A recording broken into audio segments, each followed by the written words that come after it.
كان نفسي أكون أم، ولما اتأخر الحمل رحت مستشفى الولايات العربية المتحدة وبدأت رحلة العلاج، والحمد لله أنا دلوقتي حامل في توأم.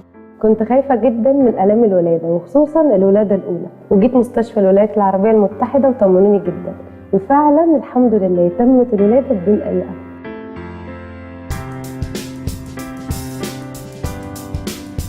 أنا متجوز بقالي 8 سنين وعندي فشل كلوي، وده بصورة طبيعية بيأثر على الخلفة والحيوانات المنوية. ولما جيت للدكتور مقبل ربنا جعله سبب، ومراتي خلفت ولد وبنت، وربنا عوضنا كل خير. مستشفى الولايات العربية المتحدة، صرح طبي لعلاج تأخر الإنجاب والعقم والذكورة ورعاية الحمل والولادة بدون ألم والولادة تحت الماء.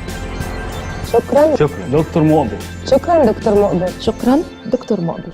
مستشفى الولايات العربية المتحدة، مستشفى عالمية بعقول مصرية.